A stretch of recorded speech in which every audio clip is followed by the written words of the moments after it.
আপনাদের পরিচয় হচ্ছে আপনারা জাতির বিবেক।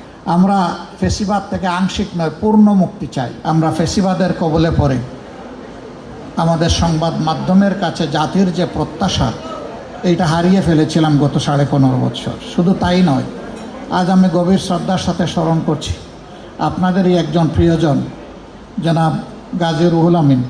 তিনি আজীবন সংবাদ মাধ্যমের স্বাধীনতার পক্ষে লড়াই করে গিয়েছেন, মানুষের অধিকারের পক্ষে লড়াই করে গিয়েছে। তাকেও নিবর্তিত হয়ে জেলে পুরা হয়েছিল। শেষ পর্যন্ত সেই ধাক্কা আল্লাহই ভালো জানেন, সামলাতে না পেরে তিনি দুনিয়া থেকেই বিদায় নিয়েছেন। আমি তার প্রতি শ্রদ্ধা নিবেদন করছি এবং তার মাগফিরাত কামনা করছি আল্লাহর দরবারে। শুধু তাই না, আমাদের সম্পাদকের সাথে কি আচরণ করা হয়েছে দফায় দফায় আপনারা জানেন। এমনকি তাকে হত্যার উদ্দেশ্যে প্রকাশ্য দিবালোকে কোর্ট প্রাঙ্গণেও তার উপরে আক্রমণ চালানো হয়েছিল, রক্তাক্ত করা হয়েছিল। সাংবাদিক শহীদুল আলম তার আরেক নজির, কবি ফরহাদ মাজহার কিডন্যাপ হয়েছেন তার নজির। এরকম কতজনের কথা বলবো আমি জানি না। মূল উদ্দেশ্য ছিল সংবাদ মাধ্যমে যারা সত্যিকার অর্থে সাদাকে সাদা বলবেন, কালোকে কালো বলবেন, তাদের কণ্ঠগুলা স্তব্ধ করে দেওয়া, এবং তারা সফল হয়েছিল।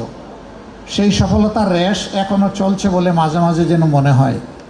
আমরা ফেসিবাদ থেকে আংশিক নয় পূর্ণ মুক্তি চাই। এটা যার আমলেই হোক, যখনই হোক। ফেসিবাদ কখনো জাতিকে ভালো কিছু দিতে পারে নাই, পারবে না।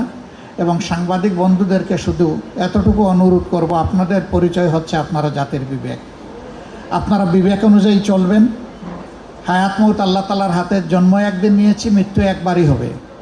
লড়তে হবে বীরের মতো, মাঝখানে আর কোনো আপোষ নাই। আমরা বিরোধী দল থেকে বর্তমানে বিরোধী দলে আছি, আপনাদের এই কণ্ঠের পাহারাদারি আমরা করার নিশ্চয়তা দিচ্ছি। কিন্তু এই কাজটা দিতে হবে সরকারি দলকে। আমরা চোখ খোলা রাখবো, আপনারাও চোখ জাগ্রত রাখবেন। আমরা একসাথে এটার জন্য লড়াই করে যাব। যদি এই অঙ্গটা প্রপারলি ফাংশন করে, বাকি রাষ্ট্রের 3 অঙ্গ, সাংবিধানিক 3 অঙ্গ সোজা চলতে বাধ্য হবে। আর এই অংশ যদি ভঙ্গুর হয়ে যায়, ব্যর্থ হয়ে যায়, বাকি 3 অংশ অটোমেটিক্যালি 3 অঙ্গ ব্যর্থ হয়ে যাবে। আমরা সেই ব্যর্থতা আর দেখতে চাই না। আমরা এখন শুধু সফলতা চাই, একটা ঐক্যবদ্ধ জাতি আমরা দেখতে চাই, এবং জাতীয় ইস্যুতে, জাতীয় স্বার্থে কারো সাথে আমরা কোনো আপোষ করব না। সরকারি দল যদি সেই ক্ষেত্রে অনড় থাকে, আমরা তাদেরকে পাশে থেকে শক্তি যোগাবো, একসাথে লড়াই করব। কিন্তু সরকারি দল যদি দেখে এইখান থেকে তারা বিচ্যুত হয়ে যাচ্ছেন, তাদেরকে সোজা করে রাস্তায় আনার চেষ্টা করব, না হলে প্রতিরোধ গড়ে তুলব। এটি হবে আমাদের নীতি।